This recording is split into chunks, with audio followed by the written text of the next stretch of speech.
कहानी का ये 29वां भाग देखने से पहले इसके पहले सभी भाग अवश्य देखें। जे अयान की बात सुनकर पीछे से कुछ कदम आगे आए और उससे सीधे शौर्य से कहा, छोटे, अभव की किडनैपर और विराज के बीच कोई कनेक्शन? ये सुनते ही सबकी नजर जय पर टिक गई। अंबर, प्रथम और परिणीता ने एक दूसरे को देखा। उनके चेहरे से जाहिर था कि अभव का किडनैपर कौन है, वो जानना चाहते हैं। परिणीता ने तुरंत कहा, जिन्स, आप जानते हैं अबा को किसने उठाया? अचंभा उसकी आवाज में साफ महसूस किया जा सकता था। जय ने पल के गहराई से झपकी और फिर से झटक कर शौर्य की ओर इशारा किया। अंबर ने पुतली और शौर्य की तरफ की तो शौर्य ने जल्दी जल्दी सिर हिलाया और बोला, यस भाभी, मानव था। शौर्य की बात सुनकर प्रथम, परिणीता और अंबर चौंक पड़े। मानव? प्रथम ने अविश्वास से कहा, नहीं, वो नहीं हो सकता। परिणीता का फोन खोल गया। उसने दांत पीसते हुए कहा, मानव, इसकी इतनी हिम्मत, इतना नीचे गिर सकता है, मैंने सोचा भी नहीं था। दिया ने बेपरवाही से कहा, मुझे तो शुरू से ही पसंद नहीं था वो जाहिद, जब देखो तब बीच में गुस्सा होता था उसको। प्रथम अब भी सदमे में था। परिवार के नाम पर उसके पास सिर्फ दोस्ती तो थे जिन पर वो जान छिड़कता था। शुरू से मालूम था उसको कि मानव प्यार करता है अंबर से, लेकिन ये कोई जुर्म तो नहीं था। पर आज शौर्य के शब्दों ने जैसे उसके परिवार का एक सदस्य छीन लिया। उसने अंबर को देखा और अपने मन में बोला, अब समझ आ रहा है अंबर कि किस तकलीफ में हो तुम। मानव तो दोस्त था मेरा, लेकिन तुम्हारी तो पूरी फैमिली तुम्हें धोखा देती आ रही है। सोचते सोचते ही प्रथम का गला चौकसा हो गया। शायद सुनने में अंबर की तकलीफ इतनी गहरी ना लगे, लेकिन सिर्फ एक दोस्त के ही नजरअंदाज करने या फिर आग की जगह किसी और को दे देने से भी इंसान को तकलीफ होने लगती थी। फिर ये तो भाई था, मिराज था, जिसने सबसे ज्यादा मान दिया, सम्मान दिया। वो कैसे सजा दे पाएगी उसे? प्रथम की नम आंखें अंबर देख सकती थी। अंबर ने जैसे कहा, कुंवर जी, मानव कहाँ है? यह सुनकर प्रथम ने एकदम से जय की तरफ नजरें घुमाई। उसने मन में ही सोचा, ये उसके साथ क्या करेगा? जय ने बिना भाव के कहा, जहां उसे होना चाहिए। परिणीता ने असमंजस से पूछा, कहाँ पर? परिणीता को समझ नहीं आया तो अंबर ने उसका जवाब दिया, जेल में। जय ने हाँ में सिर हिला दिया और बोला, उसकी वजह से आप उस जानवरों से भरे जंगल में पहुंच गई। हम अपनी मौत के बिल्कुल नजदीक थे। उस मासूम अभव को नहीं छोड़ा उसने। उसे ऐसे कैसे जाने देता? प्रथम कुछ बोलना चाहता था, लेकिन उसे मानव से नफरत भी हो रही थी। परिणीता ने नीचे से उसकी हथेली थपथपाई। अंबर कुछ बोल नहीं पाई। बात सिर्फ उसकी होती तो शायद माफ किया जा सकता था, लेकिन जो बच्चा देख नहीं सकता उसके साथ इस तरह की हरकत, कितना घबरा गया था वो मासूम। फोन पर उसका कंपकपाना, लगातार जय का नाम किसी मंत्र की तरह जपना। अंबर ने एक गहरी सांस ली और बोली, शौर्य, दोनों के बीच कोई कनेक्शन? शौर्य ने हल्के से कहा, नहीं भाभी, इनफैक्ट मानव की आपकी फैमिली में किसी मेंबर से कोई जान पहचान नहीं है। आन्या बोली, वेट गाइस, लीव दिस मानव। मानव को सजा भाई साहब दे चुके हैं, लेकिन विराज का क्या? आई मीन, उसके अगेंस्ट भी प्रूफ चाहिए ना। हम प्रूफ कैसे करेंगे कि सबके मास्टरमाइंड विराज सूर्यवंशी है? परिणीता ने हाँ में हाँ मिलाई। शी इज राइट, हमें भाई साहब के अगेंस्ट एविडेंस चाहिए। फिर उसने अंबर से कहा, ओए, तुम पर इतने सारे अटैक हुए, एक भी नहीं मिला क्या? अंबर ने सर्द लहजे में कहा, नहीं, इनफैक्ट ग्लू तक पहुंचने से पहले ही अटैकर्स मार दिए जाते थे। इतना कहकर उसने जय को देखा, मानो उसे विश्वास था कि मारने वालों में से एक जय भी हो सकता है। दिया आराम से उन्हें सुन रही थी, क्योंकि वो सिर्फ हैकिंग ही समझती है और अपने काम में वो दूसरों से बहुत बढ़िया थी। प्रथम ने कहा, ऐसा लग रहा है कि हम डेड एंड पर हैं। घंटे भर से चुप्पी साधे समर्थ ने एकदम से कहा, I think I have a plan. मेरे पास एक अच्छा प्लान है। जय तुरंत ही बोला, कल सुबह बात करते हैं। इतना कहते कहते ही वो अपना फोन लेकर चल दिया। सब उसे जाते देखते रहे। तभी अंबर ने अयान से कहा, मेरे साथ आओ। कहकर वो भी जय के पीछे चल पड़ी। अयान भी बिल्कुल उसके साथ ही चलने लगा। दिया ने तीनों को हड़बड़ी में निकलते देखकर कहा, इनको देखकर ऐसा लग रहा है कि आग बुझाने जा रहे हैं। दिया की बात सुनकर सब दहाड़े मार कर हंस पड़े। दिया ने शौर्य को देखा कि वो हंसा ये नहीं। शौर्य बड़ी मुश्किल से अपनी हंसी दबाए गंभीर चेहरा लेकर बैठा रहा। शी इज टफ, बहुत टफ बनता है। दिया अपना सिर झटक कर रह गई। जय जैसे ही एलिवेटर में घुसा, अंबर और अयान भी दूसरे एलिवेटर में घुस पड़े। अयान बोला, आप उनसे पूछेंगे तो वो बता देंगे भाभी। अयान को अंबर का जय का इस तरह से पीछा करने का कारण समझ नहीं आया। अंबर ने हाँ में सिर झटका और बोली, मैं जानती हूँ यार, मैं उनका पीछा इसलिए नहीं कर रही हूँ क्योंकि मैं जानना चाहती हूँ कि वो छुप कर क्या कर रहे हैं, बल्कि इसलिए कर रही हूँ ताकि मेरी वजह से वो खुद को खतरे में ना डालें। अयान मुस्कुरा दिया। बीप के साथ एलिवेटर खुली और दोनों बाहर निकले। जय कहीं भी नहीं था। अंबर ने अयान को देखा तो दोनों ही एक साथ बोल पड़े, पार्किंग लॉट। कहकर वो दोनों अपने कदम तेजी से बढ़ाते हुए पार्किंग की ओर भागे। इतने में ही जय की कार स्पीड से बाहर निकली। अयान ने हवा की तरह दौड़ते हुए कार के पास जाकर अपनी गति पर ब्रेक लगाया तो उसके जूते घिसते हुए उसे कुछ आगे सरका गए। उसने तुरंत गाड़ी अनलॉक की, तब तक उधर से अंबर बैठ गई। अयान बोला, भाभी सीट बेल्ट। अंबर ने सिर झटका और सामने देखने लगी। कार हल्की सी तेजी से पार्किंग से निकली ही थी कि जय की गाड़ी गायब थी। शिट, हमने खो दिया उन्हें। अचानक ही एक कार के आगे जय की जरा सी झलक दिखी। उसकी कार इतनी नायाब और खूबसूरत थी कि सड़क पर अलग से पहचानी जा सकती थी। अंबर ने एकदम से कहा, देयर, वो रहे। अयान ने उस कार से थोड़ी दूरी बनाकर अपनी गाड़ी की स्पीड उसके हिसाब से धीमी कर ली। जय तेज रफ्तार के साथ कहीं तो चला जा रहा था। अंबर की नजर बराबर से उस पर टिकी थी। वो पलके तक झपकना नहीं चाहती थी ताकि जय ओझल ना हो जाए। अयान स्टीयरिंग संभालते हुए बोला, मुझे डर लग रहा है भाभी।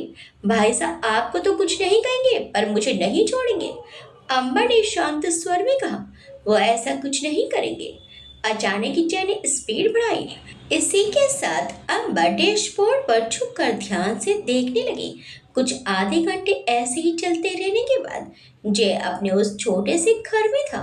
घर देखते ही अयान के मुंह से निकला, ये यहाँ क्यों आए हैं? ये सुनकर अंबर ने तुरंत कहा, किसका घर है ये? अयान ने कार दूर ही रोक दी और बोला, हमारा ही है, हम यहीं रहते थे, आप इस एड्रेस पर ही बुक सेंड करती थी। कहकर दोनों कार से बाहर निकले। कार वही थी जो रणविजय जी ने अंबर को तोहफे में दी थी। दोनों घर की तरफ बढ़े। दरवाजा खुला था। जैसे ही अंबर ने कदम रखा, उसके कदम दहलीज पर ही ठिठक गए। पीछे आता अयान भी सामने देखकर खड़ा का खड़ा रह गया। उसके चेहरे पर ठंड में भी पसीना उतर आया। सामने ओपन किचन के काउंटर पर पानी की बोतल थामे जे एक हाथ स्लेब पर टिकाकर खड़ा सीधे अंबर की आंखों में देखता जा रहा था। अंबर भी उसकी आंखों में देखने लगी थी, जैसे कह रही हो कि मुझे आपकी फिक्र है। अयान दोनों को खामोश देखकर किसी शीत युद्ध की आशंका कर बैठा। उसने ध्यान खींचने की कोशिश करते हुए कहा, भाई साहब, वो मैं भाभी को घर दिखाने लाया। वह अपनी बात पूरी कर पाता कि जय ने उसे टोका, जो उसे काटते हुए बोला, अयान, मेरी कार पार करके आओ, जाओ। अयान ने कहने की कोशिश की, पर भाई साहब, वो तो। जय ने ठंडेपन से उसे देखा तो वो अंबर की तरफ देखने लगा। अंबर ने शांत स्वर में कहा, जाइए, वो मुझे कुछ नहीं कहेंगे। ये सुनकर अयान वहां से चला गया। उसके जाते ही जय ने कहा, पीछा कर रही थी आप? उसके चेहरे के भाव शून्य थे। अंबर ने हाँ में सिर हिलाया। जय आगे आते हुए बोला, क्यों? अंबर ने जय का सवाल नजरअंदाज करते हुए पूछा, क्या छुपा रहे हैं कुंवर जी? जय ने कहा, आपसे देखा नहीं जाएगा। अंबर उसके आगे बोलने का इंतजार कर रही थी और जय उसके जवाब का। अचानक ही कोई बुरी तरह से चीखा। अंबर के शरीर में सिहरन सी दौड़ गई। उसके ठीक से अंबर उस शख्स का डर भी सुन सकती थी। जय और अंबर बात कर ही रहे थे कि अचानक कोई बुरी तरह से चीखा। चीख इतनी तेज थी कि दरवाजे के बाहर ही खड़ा आया चौंक गया। अंबर के शरीर में कंपन उठी। उसने जय को देखा, जो चीख सुनकर गहरी सांस लेकर सिर झटक चुका था। अंबर ने सीधा सवाल किया, कौन है वह? उसके मन में एक पल के लिए मानव का ख्याल आया तो उसका दिल ही बैठ गया। जय ने सर्द लहजे में कहा। फाइन योर हाइनेस, मेरे साथ आइए, कहकर जय डाइनिंग के दाईं ओर से जाती गैलरी की तरफ बढ़ा। उसके कमरे के एंड में दरवाजा था जो पीछे गार्डन में खुलता था। अंदर आते अयान ने उन दोनों को सुना था, जिसके बाद वो भी उनके साथ चल दिया। गार्डन में कुछ फीट आगे स्टोर था। जय ने अंबर को देखा और फिर दरवाजा खोला। स्टोर रूम में जाकर उसने एक और दरवाजा खोला तो नीचे जाने के लिए सीढ़ियां दिखाई पड़ी। अंबर हैरान परेशान बस साथ चल रही थी। अयान अंबर के पीछे चल रहा था। उसने अपने मन में ही कहा, ये क्या है? क्या ये पहले से यहाँ है? उसके लिए विश्वास करना मुश्किल था कि जिस घर में उसका आना जाना इतना आम है, या फिर ये कहें अपने ही घर के नीचे खुफिया जगह का होना उसके लिए चौंकाने वाला था। आखिरी कुछ सीढ़ियों पर खून था। खून के बारीक छींटे देखकर ही अंबर के पैर धीमे पड़ गए। उसने एकदम से जय की शर्ट कोहनी से पकड़ ली। उसे डर खून का नहीं था, बल्कि ये खून जिसका होगा अगर वो उसका अपना हुआ तो। अंबर ने अपनी आंखें हौले से बंद की और फिर एक सांस के साथ हिम्मत भर कर नीचे आई। जय को देखते ही 2 कदम उसके पास आए। राका, वो राका था। राका जय को देखकर बोला, अच्छा हो सर, आप आ गए। अंबर उसके सवाल को उसको जय को भी नजरअंदाज करके सधे कदमों से आगे बढ़ी। 2 कदम और रखते ही राका के ठीक पीछे खून से सना चेहरा था। अंबर ने छोटी छोटी आंखें करके ध्यान से देखने की कोशिश की। उस शख्स का शरीर बेजान पड़ा था। हाथ पैर कुर्सी से यूं ही लटके थे मानो टूट चुके हों। शरीर पर गहरे गहरे जख्म थे जिनसे खून रिस रहा था। अंबर उसका चेहरा पहचान नहीं पा रही थी। अयान भी उसके पीछे से आया तो एकदम से उसने कहा, ये क्या है? जय और राका एकदम से उनकी तरफ मुड़े। अंबर ने उस शरीर को देखते हुए ही कहा, कौन है ये? जय ने कहा, परवीन वर्मा। अंबर ने बाहें सिकोड़कर जय को देखा, मानो कह रही हो कि ये तब मरा नहीं था। जय बोला, यह एक आखिरी इंसान है जो जानता है कि हम जिसको ढूंढ रहे हैं वो विराज है भी या नहीं।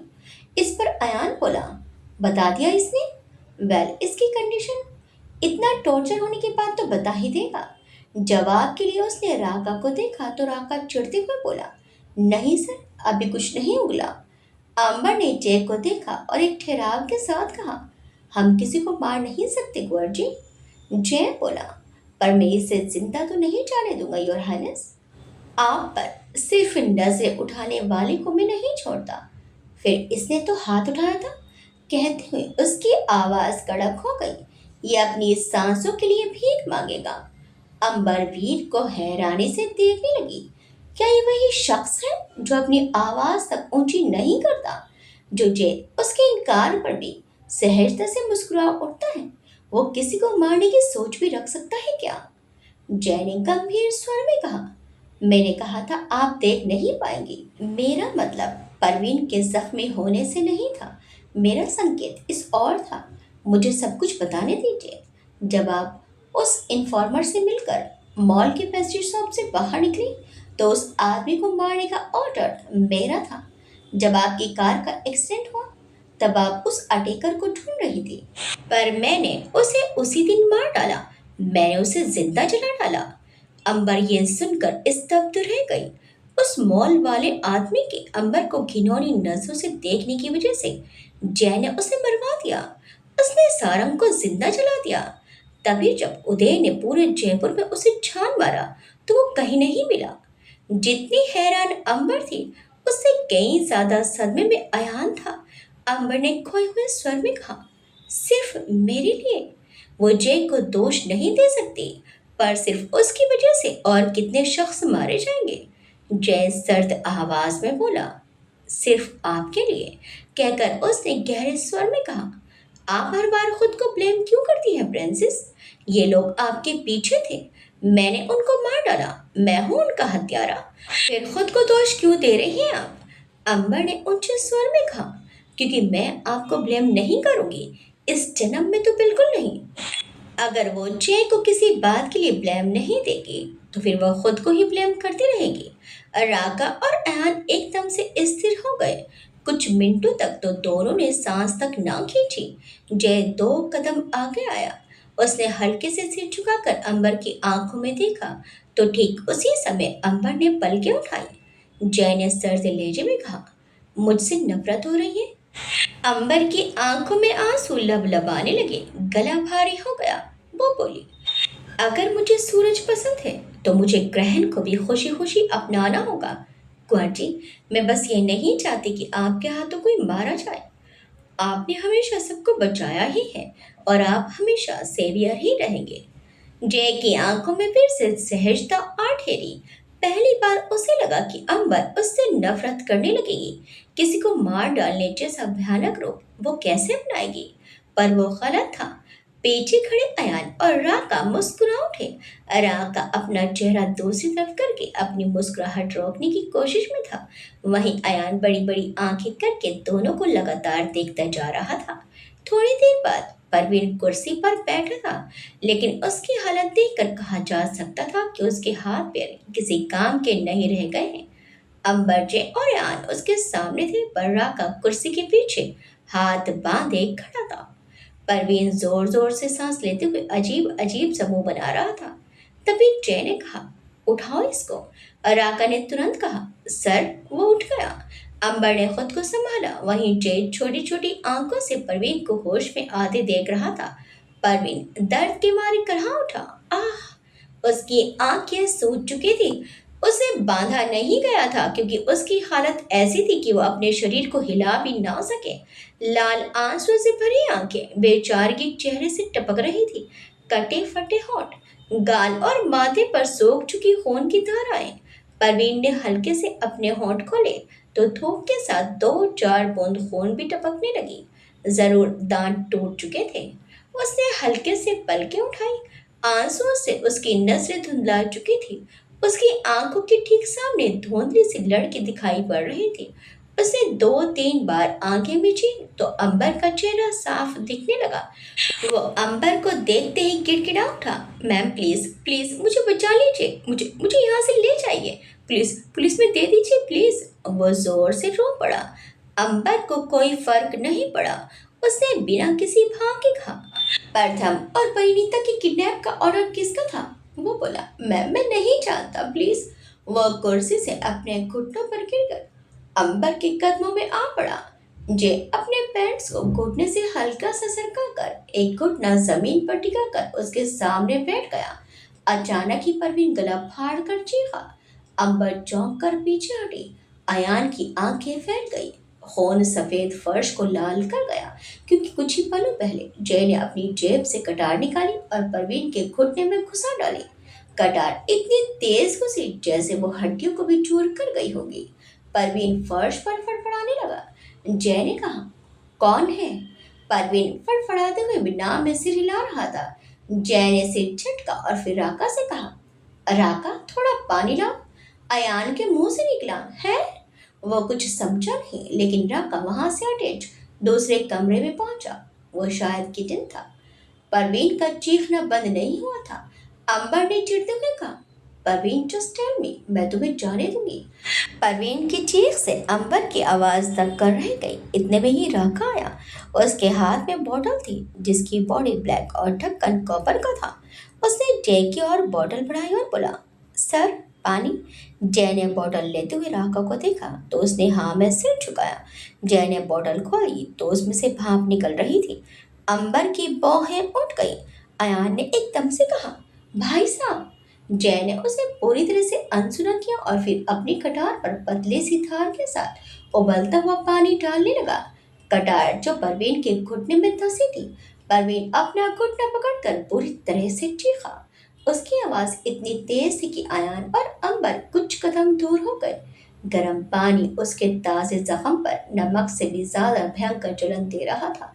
वह अपनी आंखों को सहलाते हुए बोला, बताता हूँ। जय ने सुनकर भी अनसुना कर दिया। खौलता पानी अब भी उसके खुले घाव से खून में घुल रहा था। परवीन अपना शरीर बड़ी मुश्किल से हिलाकर पीछे सरकने लगा तो जय ने अपना हाथ थोड़ा और आगे कर दिया। अंबर और अयान जय को देखकर हैरान थे। आज से पहले उसका ये रूप न कभी देखा और न ही सुना था। अगर जय इतना कुछ कर सकता है तो क्या मानव को सिर्फ जेल पहुंचाकर शांत रह गया होगा? जवाब साफ था, नहीं। क्या मानव को उसने? सवाल पूरा भी कहने की हिम्मत नहीं थी किसी में। थोड़ी देर बाद परवीन फिर से उसी कुर्सी पर बैठा था। अयान उसकी मरहम पट्टी कर चुका था, क्योंकि अंबर उसके खून से लिपटे शरीर को ध्यान से नहीं देख पा रही थी। अयान ने खींचकर कहा, अब क्या हाथ पैर कटने के बाद बोलोगे? जो जानते हो उगलो जल्दी।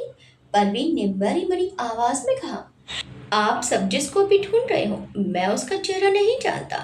उसने बस वादा किया था कि रॉयल ग्रुप्स में मेरे को काम से नहीं हटाया जाएगा अगर मैं वो करूं जो वो कहे।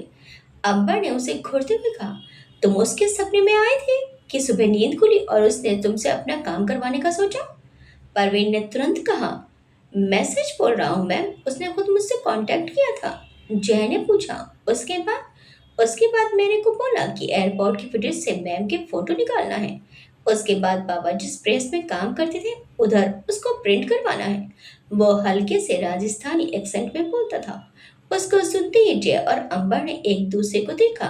अंबर बोली, मतलब अनिल वर्मा ने मेरे फोटोज नहीं छपवाए थे? इस पर जय ने कहा, फिर फोटो किसने छपवाए थे और अनिल वर्मा को किसने मारा? परवीन बोला, मैंने। ये कहकर परवीन ने सिर और झुका लिया। वो बोला ही थी कि अयान गुस्से में चिल्लाया, क्या कह रहे हैं ये? क्या बकवास कर रहा है? अपने बाप को ही मार दिया? जय ने कहा, क्यों? तुम दोनों तो साथ काम कर रहे थे, फिर क्यों मारा अपने पिता को? परवीन ने अमर को देखा जो शून्य भाव लिए उसके बोलने का इंतजार कर रही थी। उसने कहा, पापा पापा ने कुछ नहीं किया। आपके फोटोज उनसे छुपकर मैंने ही पब्लिक किए थे, लेकिन पापा को पता चल गया। वो आपकी कंपनी में काम करते थे और सूर्यवंशी सर को बहुत मानते थे। जब उनको पता चला कि मैंने आपके फोटो उन्हीं की कंपनी के थ्रू वायरल किए हैं, तो वो मेरे को एक्सपोज करना चाहते थे। पर उसी दिन उन्हें एक मीटिंग के लिए अब्रॉड जाना पड़ा। मैं बहुत डर गया था। पापा गायत्री मैम को सब बताने की धमकी दे रहे थे। वो कह रहे थे कि वो गायत्री मैम को मेरा नाम बता देंगे। मैंने फिर से उन्हें कांटेक्ट किया और सब कुछ बता दिया। फिर एक दिन पता चला कि पापा मर गए या फिर उनको मार दिया गया होगा। इतने में ही राका ने कहा, कैसे कांटेक्ट करता था तू? ऑर्डर कैसे मिलते थे? परवीन बोला, शुरू शुरू में टेक्स्ट के थ्रू, पर हर बार नंबर नया होता था। फिर सारंग, जिसने मैम की कार ठोकी, उसने मुझे आकर पैसे दिए। उसने बताया कि मेरी जॉब भी हमेशा के लिए लगवा देंगे। कॉन्ट्रैक्टर को देखा नहीं तुमने? अंबर को शक था कि परवीन झूठ बोल रहा है। जय ने कहा, सिर्फ एक जॉब के लिए इतना कुछ तो नहीं किया होगा। कहकर उसने परवीन की उंगलियों में उंगलियां फंसाई और पूरी ताकत से खींचकर कहा, मैं तुझे और जीने देता, लेकिन प्रिंसेस और परी को हाथ लगाकर तू अपनी आखिरी गलती भी कर चुका है। अगर थोड़ी बहुत जीने की इच्छा बाकी है तो उसका नाम बता। परवीन की आंखों में खौफ साफ दिखाई दे रहा था। उसने फिर से गिड़गिड़ाते हुए कहा, मैम प्लीज मेरे को माफ कर दीजिए, मेरे को जैसा ऑर्डर मिला मैंने वही किया। आयान ने जय के मुंह से परी का नाम 2 बार सुना था। उसने राका से धीमे से पूछा, इसने क्या किया परी के साथ? राका बोला, सर ही किस्ड वर्णिता मैम। राका बिना किसी भाव के बोल गया। ये सुनते ही अयान भड़क उठा। वो लंबे लंबे 2-4 कदम रखकर आगे आया और जोरदार लात परवीन के सीने पर दे मारी। वह कुर्सी कुछ दूर सरकी और फिर कुर्सी सहित पीछे जा गिरा। वो जय ने कुछ नहीं कहा, लेकिन अंबर गर्जी, अयान। अयान वहीं के वहीं रुक गया, लेकिन उसकी जलती नजरें परवीन से हटी नहीं। अंबर ने राके से कहा, इसे बिठाइए। राजकुमारी का ऑर्डर था जिसके आगे जय भी नहीं बोलता। आयान बेहिसाब नफरत से परवीन को देख रहा था। परवीन कराहने लगा। जय ने उसकी तरफ कदम बढ़ाए तो वो तुरंत बोल उठा, सर मैंने नहीं देखा उनको। मैं पैसे की डिमांड कर रहा था तो बस एक बार मिलने को बुलाया था, लेकिन वो अपनी कार में ही थे, उनके साथ जो आदमी था। जय अचानक रुका। उसकी आंखें शैतानी तरीके से मुस्कुरा उठी। अंबर ने पूछा, कौन आदमी? परवीन ने अचानक ही खून की उल्टी कर दी। अंबर चिल्लाई, मुझे बताओ परवीन। परवीन ने लंबी लंबी सांस भरते हुए कहा, मैंने पहली पहली बार देखा था मैम। परवीन को घबराहट हो रही थी। जय ने एकदम से कहा, मिलने क्यों बुलाया था? प्रथम को मारने का ऑर्डर। और उससे बोला भी नहीं जा रहा था। सांसें बुरी तरह से उखड़ रही थी। जय अपने घुटने पर झुका और उसकी कॉलर खींचते हुए बोला, और? परवीन बोला, और उसने मेरे को मेरे को पैसे नहीं दिए, उसकी जगह आप मेरे घर जाओ। आधा अधूरा बोलते बोलते ही वो बेहोश हो गया। अंबर ने उसका शरीर देखा और बोली, मर गया क्या? जय ने कंधे उछाले और अयान से कहा, चेक करो। अयान ने बेपरवाही से कहा, मर जाने दीजिए भाई साहब। जय बोला, अभी नहीं। इतना कहकर उसने अंबर से कहा, चलिए योर हाइनेस। लेकिन वो तो किसी सोच में गुम बेसुध सी खड़ी थी। जय उसके पास आया और उसकी कलाई पकड़कर सीढ़ियों की ओर चल पड़ा। सुबह के समय जयपुर में सूर्यवंशी महल में लगभग 10-11 दिन से उस महल की इकलौती राजकुमारी गायब थी। लेकिन फिर भी ना तो उसका जिक्र किया जा रहा था और ना ही कोई बुराई। दिनचर्या अपने हिसाब से चल ही रही थी।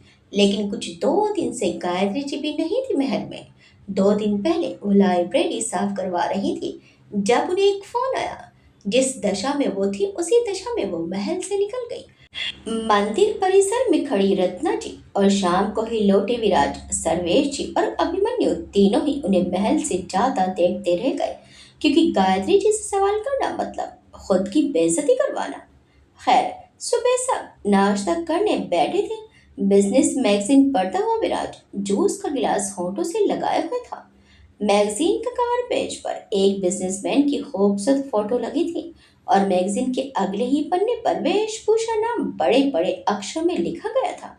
अभिमन्यु ने फीकी सी नजर मैगजीन पर डाली और फिर फ्रूट सैलेड खाते हुए बोला, "हम्म, हमारी कंपनी की इमेज इतनी भी नहीं बची कि फ्रंट पेज पर आ पाए।" अभिमन्यु की बात सुनकर सर्वेश जी बोले, हमारी ही क्या, मिस्टर राणा की भी मार्केट वैल्यू लो हो गई है शायद। रत्ना जी ने झांक कर मैगजीन देखी तो सुंदर सा युवक मुस्कुरा रहा था। सर्वेश जी ने आगे कहा, फिलहाल तो तुम ही बिजनेस संभाल रहे हो ना, तो तुम्हारे काम में कोई प्रॉब्लम है या फिर चेहरे में? क्योंकि कोई एक वजह तो रही होगी अभिमन्यु, जिसकी वजह से हमारी फ्रंट पेज पर जगह नहीं है। ये सुनते ही अभिमन्यु की पकड़ कांच के बॉल पर मजबूत हो गई। विराज ने हल्के से हंस दिया और बोला, पापा, उसकी फोटो फ्रंट पेज पर है क्योंकि उसने सिर्फ बिजनेस नहीं सोशल वर्क भी किया है। उसके हॉस्पिटल्स पूरे देश में हैं और जय की बात करें तो उनका चेहरा दुनिया के सामने नहीं आया, इसलिए वो अब तक कवर पेज पर नहीं आ पाए हैं। सर्वेश जी ने सिर हिला दिया। तभी सर्वेश जी ने अभिमन्यु से कहा, पता किया तुमने भाई साहब की तबीयत का, कैसे है वो? तभी देखा है कहाँ वो? इस पर रत्ना जी ने भी कहा, हाँ विराज, जब भाई साहब का एक्सीडेंट हुआ था तब चंद्रशेखर भाई साहब मिस्टर दिग्विजय राणा के साथ आए थे। मुझे तो याद नहीं रहा पूछने का, तुमने कुछ पता किया? विराज ने सिर झटका और बोला, नहीं मॉम, हम नहीं पूछ पाए। भाई साहब में इतने उलझे थे कि कुछ और ध्यान ही नहीं रहा। इस पर अभिमन्यु ने फीकेपन से कहा, बाबा साहब ठीक ही होंगे काके साहब, अगर कुछ सीरियस हुआ होता तो चंद्रशेखर अंकल बता देते, आप फिक्र मत कीजिए। तभी पूरे महल में तीखी कर्कश आवाज गूंजी। अभिमन्यु, जिसके साथ सब टेबल छोड़कर उठ खड़े हुए। आवाज इतनी तेज थी कि एक पल के लिए रत्ना जी और अभिमन्यु के रोंगटे खड़े हो गए। आवाज हॉल से आई थी। सब डाइनिंग एरिया से निकले तो दूर हॉल में गायत्री जी खड़ी थी। हॉल में आए तो उन्हें देखते हुए विराज ने कहा, आप कहाँ थी ताई जी? चिंता उसके स्वर में दिखाई दी, जिसे महसूस करके सर्वेश जी ने कहा, तुम्हें फिक्र करने की जरूरत नहीं है विराज, शायद इन पर भी बायसा का असर हो रहा है। जब मर्जी आते हैं जब मर्जी जाते हैं। अभिमन्यु तुरंत बोल उठा, काकुसा, तमीज से आप माँ सा से बात कर रहे हैं। सर्वेश जी व्यंग से मुस्कुरा दिए। बात बढ़ती देखकर रत्ना जी ने तुरंत ही कहा, जी जी बैठिए। गायत्री जी ने उन्हें पूरी तरह से अनदेखा करते हुए कहा, अभिमन्यु, विराज, आपने बाईसा को ढूंढा? कितनी बार ढूंढे मासा? विराज से पहले ही अभिमन्यु ने कहा तो गायत्री जी ने उसे टेढ़ी नसों से घूरा। वो दांत भींचता हुआ खड़ा रहा। विराज ने जवाब दिया, जी ताई जी, उदय से पता चला कि वो चौहान्स के बिजनेस के काम से बेंगलोर गई हुई थी। अभिमन्यु ने हैरानी से विराज को देखा। आप जानते थे ती कहाँ है? इसी हैरानी के साथ रत्ना जी और सर्वेश जी भी विराज को देखते रह गए। गायत्री जी ने पूछा, कोई कांटेक्ट हुआ? गायत्री जी जानती थी कि गलत जानकारी देने के पीछे कुछ नया करने वाली है अंबर। विराज बोला, वो वापस आ जाएंगे, आप चिंता मत कीजिए। गायत्री जी ने तीखे लहजे में कहा, कैसे फिक्र ना करें, रॉयल ग्रुप्स को खेल समझ रखा है आप सबने। जो मर्जी जिसे मन कर रहा है वो जाता है, मन नहीं है तो नहीं जाता। हमारे पति का बिजनेस उनके ना होने पर संभालने की जिम्मेदारी आप लोगों की है, समझे आप सब? विराज ने शांत स्वर में कहा। ताई जी, फिलहाल बिजनेस फिर से अपनी ग्रोथ पर है, लेकिन आप चाहे तो आकर बिजनेस संभाल सकती हैं। हम में से किसी को कोई दिक्कत नहीं है। गायत्री जी ने विराज को घूरा। सिर्फ एक यही शख्स है जिसमें अंबर की जगह लेने की क्षमता है। गायत्री जी ने उसकी आंखों में देखा और रौब से कहा, अगर हमें बिजनेस संभालना होता तो आज जहां आप खड़े हैं शायद वहां हम मौजूद होते। विराज ने मुस्कुराकर सिर हाँ में झुका दिया। रत्ना जी और सर्वेश जी उन दोनों को चुपचाप सुन रहे थे। रत्ना जी ने एकदम से कहा, जी जी आइए नाश्ता कर लीजिए। गायत्री जी ने हाँ में सिर हिलाया। सब लोग फिर से डाइनिंग रूम की ओर जाने लगे, लेकिन गायत्री जी रुकी रही, जिन्हें देखकर विराज भी खड़ा रह गया। सबके जाने के बाद भी विराज को वहां देखकर गायत्री जी ने रोब से कहा, जाइए, आपको ऑफिस के लिए देर हो रही है। विराज कुछ कदम गायत्री जी की ओर चला और फिर उसने कहा, आपके गले पर क्या हुआ ताई जी? ये सुनकर गायत्री जी अपनी उंगलियों से गला छूने लगी। वहां आप एक घाव था जो अंबर से उस वास के टुकड़े से दिया था। गायत्री जी बोली, फूलों से उलझ रहे थे तब कांटा लग गया होगा शायद। गायत्री जी चोट भी इतनी सफाई से कहती थी कि सच पर संदेह करने लगे। विराज हल्के से मुस्कुराए और बोला, जो आपके लिए बना नहीं उससे दूर रहा कीजिए ताई जी, फूलों पर हमारा हक नहीं होता। गायत्री जी बोले, यदि ऐसा होता तो फूलों को उगा पाना भी इंसान के लिए नामुमकिन होता। इतना कहकर उन्होंने अपना पर्स उठाया और आगे कहा, न हम दूसरों का हक छीनते हैं और न किसी को अपना हक छीनने देते हैं। बोलकर वो अपने सीढ़ियों की तरफ चली गई। इधर दिल्ली में सुबह के समय शौर्य, दिया, आन्या और मृणाली उस छोटे से घर में थे। इस बात से अनजान कि वहां लगभग लाश हो चुका परवीन भी रह रहा है। अंबर, सोनल, परिणीता, प्रथम और समर्थ वगैरह पेंट हाउस में थे। ठंड अपने चरम पर पहुंच चुकी थी, जिसकी वजह से स्काई फेसिंग बालकनी का ग्लास मोड ऑन कर दिया गया था। अंबर अपने रूम से निकल आई। सोनल और परिणीता खाना बनाने में लगे थे।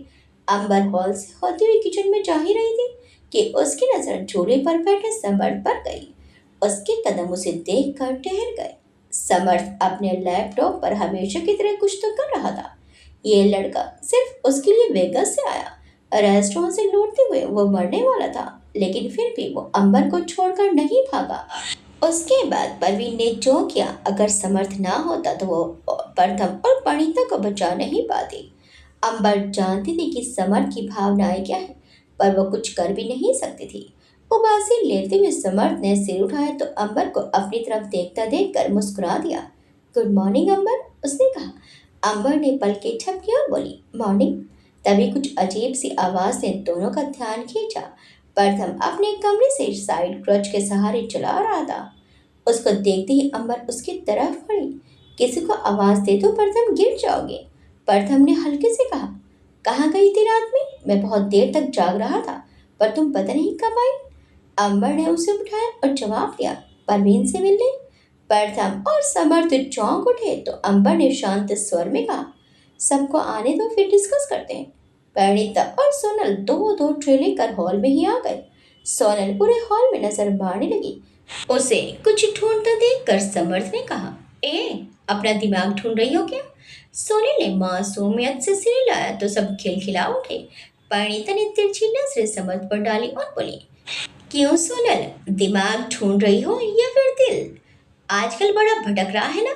सोनल ने उसे घुरा और बोली, जय दिखाई नहीं दे रहे? जय, सबने एक साथ कहा।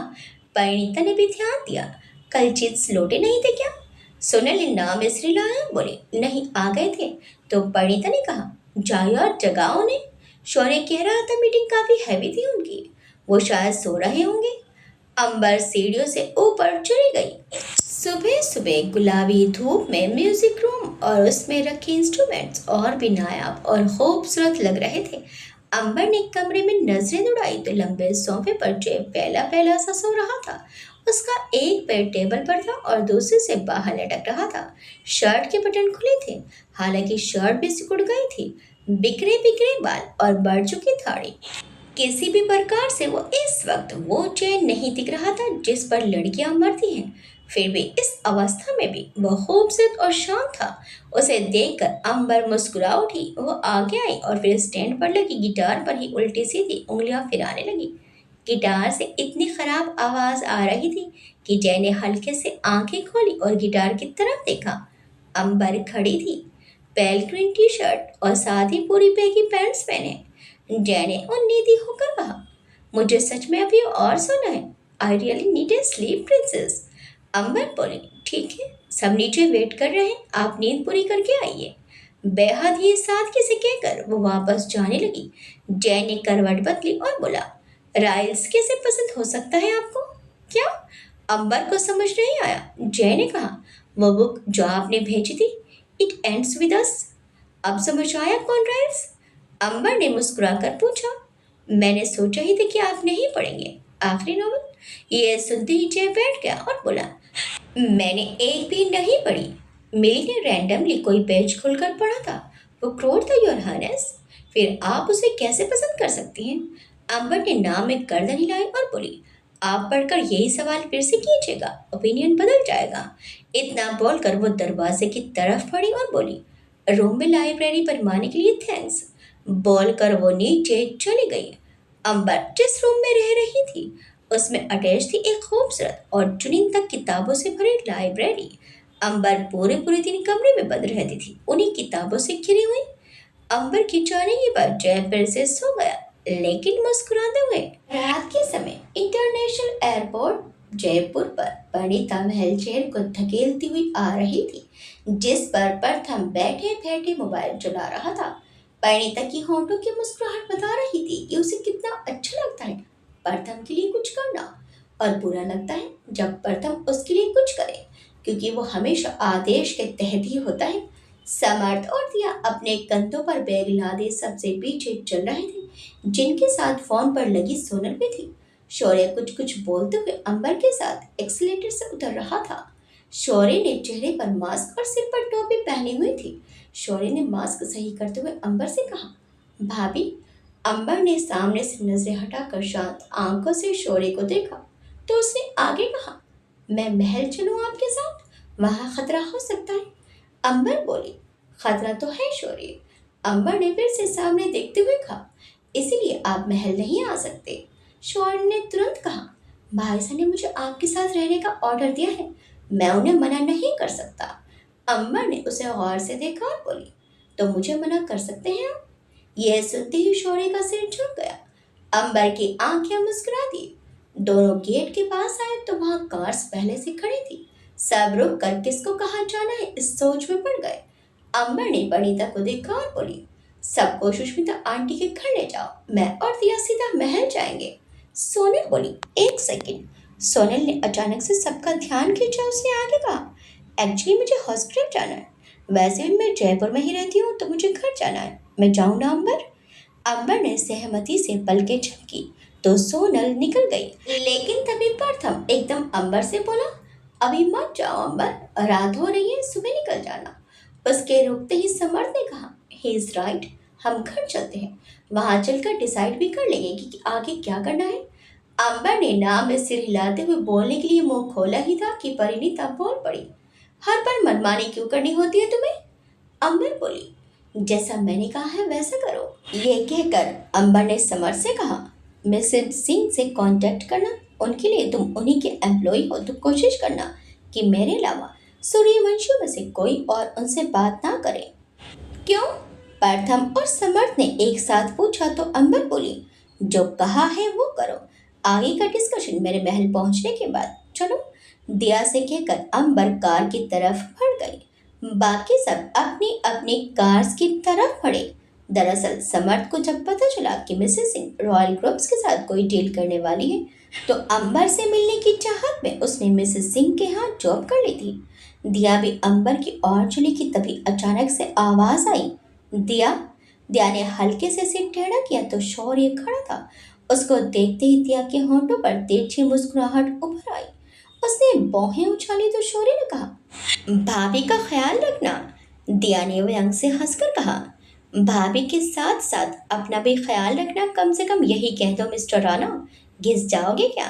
दिया की बात सुनकर शौर्य छिप गया और दूसरी तरफ देखने लगा। दिया ने उसकी तरफ कुछ कदम रखे, वह उसके सामने आकर खड़ी थी।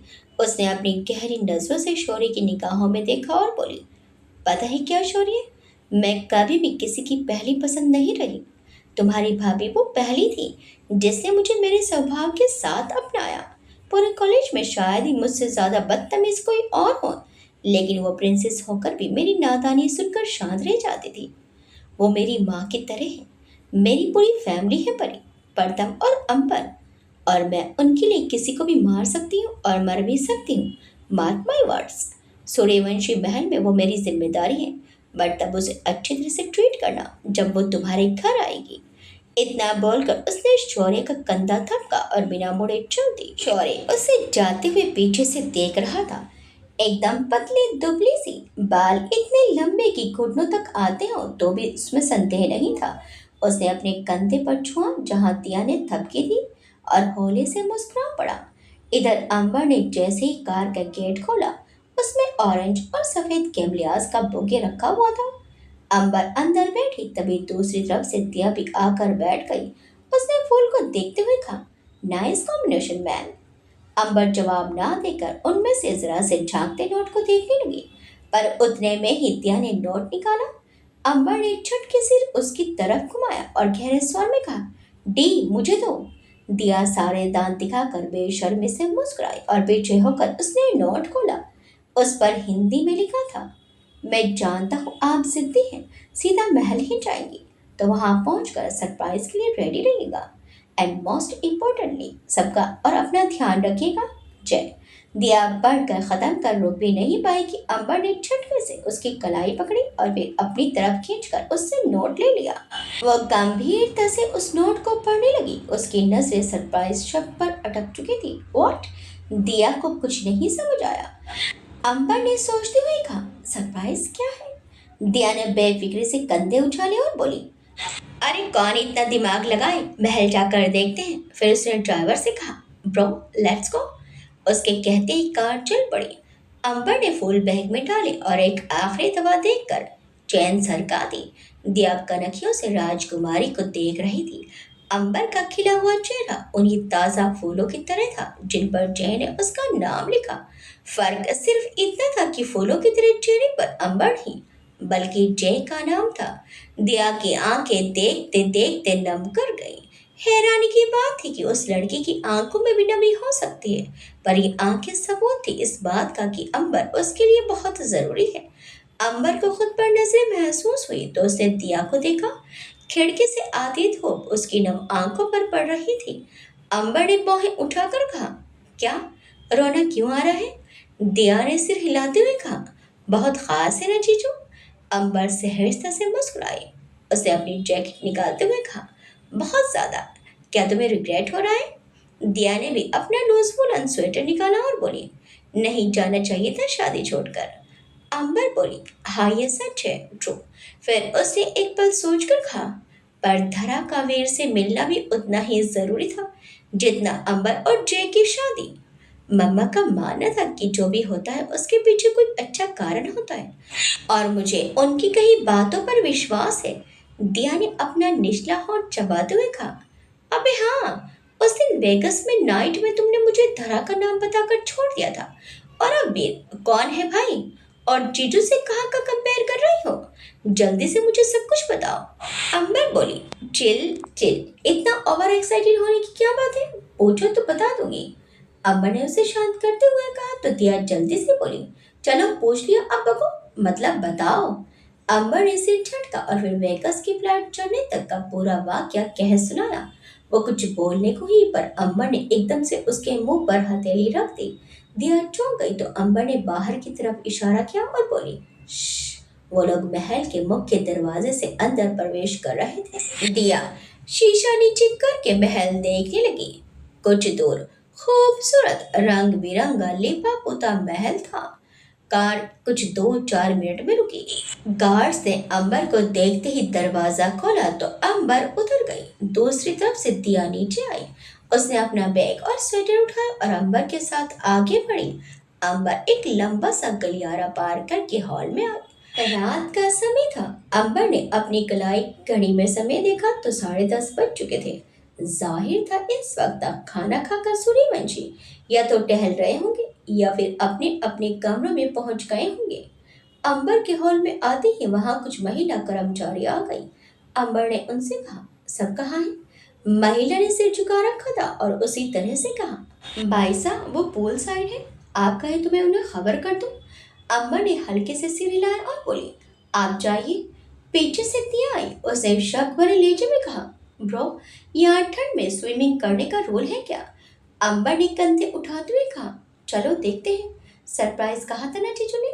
उसने अजीब सा मुंह बनाया और बोली, किधर है, दिख नहीं रहा। अंबर हल्के से हंस पड़ी।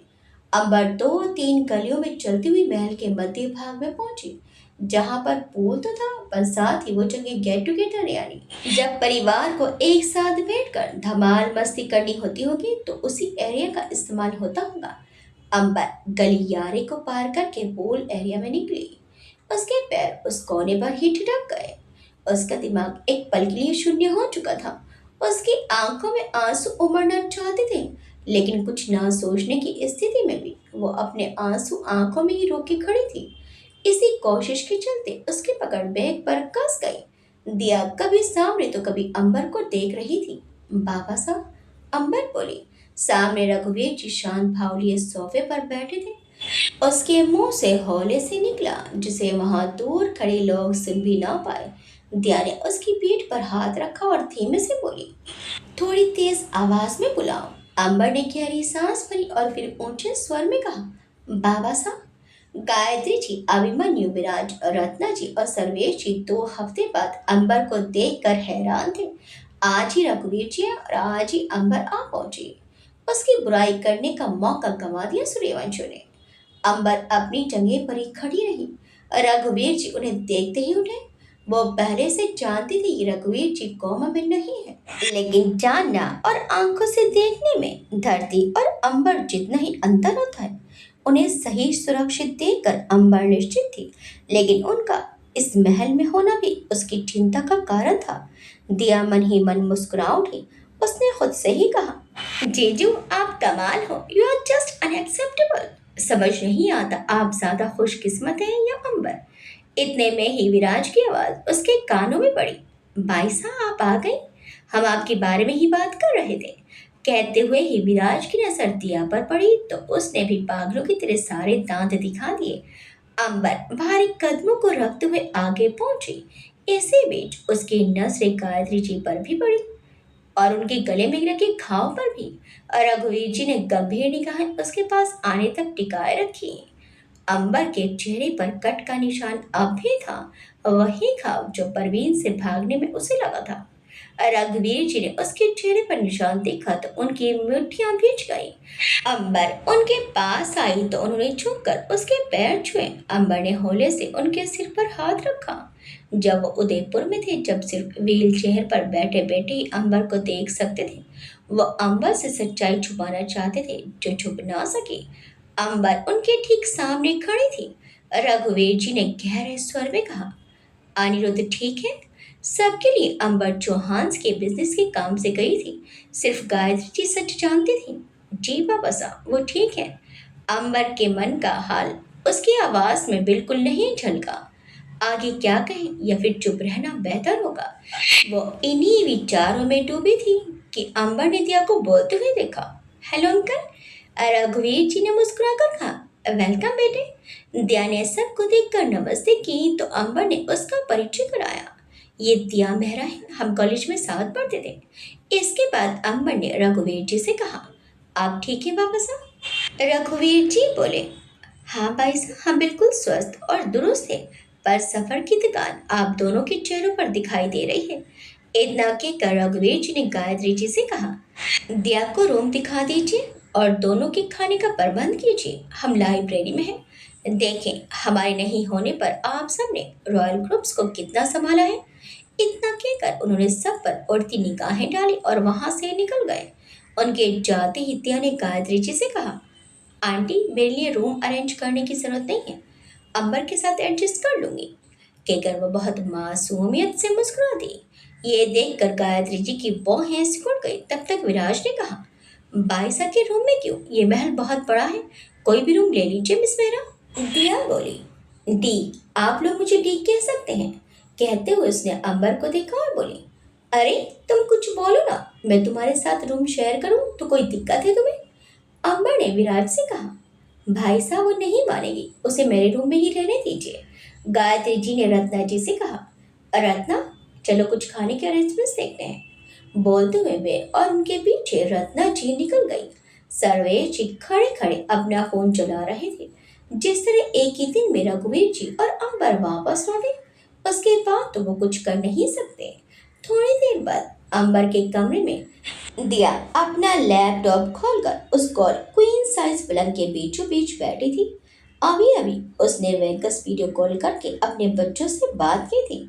उसे भी अच्छा खासा समय हो गया था भारत आए हुए। उन मासूम बच्चों को उसे याद करना तो बनता था। अंबर वार्डरोब रूम से निकलकर बाहर आई। उसने आसमानी रंग का ऊनी स्वेटर और पैंट्स डाले हुए थे। उसे रूम से आते देख कर ही दिया ने कहा, अपना फोन चेक करो जरा, कब से वाइब्रेशन का भूख मेरे कानों में बज रहा है। अंबर ने यहाँ वहाँ अपना फोन ढूंढा तो फोन बैग के नीचे से बाहर निकल रहा था। उसने फोन चेक किया तो परिणीता और प्रथम के 2-3 मिस्ड कॉल से साथ ही समर्थ के भी टेक्स्ट नोटिफिकेशन दिखाई दे रहे थे। उसे फोन देखते देखते ही कहा, अरे और प्रथम की मिस्ड कॉल्स है। दिया ने मुंह बनाते हुए कहा, अबे यार, दोनों को जरा चैन नहीं है। पहले ही रघुवीर अंकल को देखकर हम इधर शौक में हैं और इनको वहां चुपचाप पड़े रहने में भी मौत आ रही है। डी, अंबर ने उसे टोका तो उसने कहा, ऐसे शब्द मत बोलो, भगवान पता नहीं कब हमारी बात सुन रहे हो, हमेशा शुभ बोला करो।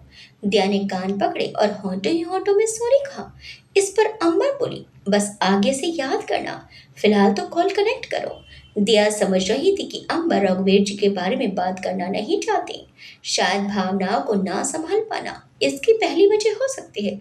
उसने चुपचाप लैपटॉप से फोन कनेक्ट किया और समर्थ को कॉल किया। दिया लैपटॉप उठाकर रूम की थोड़े अंतर की ओर चली गई। अंबर ने दरवाजा लगाते हुए कहा, don't worry, room sound proof है। दिया ने टेबल खींचा और उस पर लैपटॉप सेट किया। इतने में ही सामने से कॉल भी रिसीव की गई थी। स्क्रीन पर पूरी की पूरी टोली दिखाई दे रही थी, जिनमें शामिल थे उदय, मौनी, प्रथम, परिणीता, समर्थ और शौर्य। अंबर के स्क्रीन पर आते ही प्रथम ने कहा, वहाँ सब ठीक है? अंबर ने हल्के से कहा, मैं ठीक हूँ। परिणीता ने रुके स्वर में कहा, चेहरा तो कुछ और कह रहा है। वह अब भी नाराज थी क्योंकि अंबर ने उसकी बात नहीं मानी और महल चली आई। अंबर ने सिर झटका और बोली, अब छोड़ो इस बात को। मौनी, मैंने आपसे जो कहा था वो हुआ? मौनी सबसे पीछे खड़ी थी। सब लोग मौनी को देखने लगे। मौनी ने कहा, हुआ तो है, लेकिन मुझे कुछ काम का नहीं लगा। तुमने कहा था ना कि उस परवीन के बारे में पता करो। क्या मैंने एवरेज सा बंदा है? सीधे शब्दों में कहूँ तो ठल्ला। गर्लफ्रेंड थी पर पता नहीं कहाँ चली गई। ऑब्वियसली अगर तुम उसे पैसे देकर फोन करने को कहती तो वो भी कर देता। बात करें अनिल वर्मा की तो हाँ, होनहार थे, तुम्हारी कंपनी के लिए लॉयल भी थे। फिर उन्होंने जॉब छोड़ दी, I think for personal reason, that's it. Samarth ने पूछा, पर उसकी डिटेल्स तो निकाली थी ना मैंने, तो फिर दोबारा से क्यों पता किया? उसके रुकते ही अंबर ने कहा, क्योंकि तुम सिर्फ वो बता सकते हो जो उसकी वर्चुअल लाइफ में होगा। मुझे उसकी सोशल और इन्वायरमेंटल लाइफ जाननी थी। क्यों? उदय को शक था कि जरूर से वो कुछ जानती है। अंबर ने अब तक परवीन के बारे में किसी को नहीं बताया था। वो बोली, क्योंकि परवीन ने ही अपने पिता अनिल वर्मा का मर्डर करवाया है। अंबर ने जैसे ही कहा सबके होश उड़ गए। शौर्य ने सोचते हुए कहा, आपका मतलब है अगर हम अनिल वर्मा को सीन से हटा दे तो ये परवीन उस शख्स को डायरेक्ट जानता है? मतलब विराज से परवीन का डायरेक्टली कनेक्शन है? इस पर दिया ने कहा, कनेक्शन है नहीं, हमें ढूंढना है। आगे क्या होगा? असली कातिल को सामने लाने के लिए अब सब क्या करेंगे? क्या सचमुच विराज ही कातिल है? सारे राज कैसे खुलेंगे? कौन सा सबूत कातिल तक पहुंचाएगा? देखिए इस कहानी के अगले भाग में। आपको ये कहानी कैसी लगी हमें कमेंट्स करके जरूर बताइएगा। वीडियो अच्छी लगी तो वीडियो को लाइक, शेयर, सब्सक्राइब करना मत भूलिएगा। मिलते हैं इस कहानी के अगले भाग में। Till then bye bye.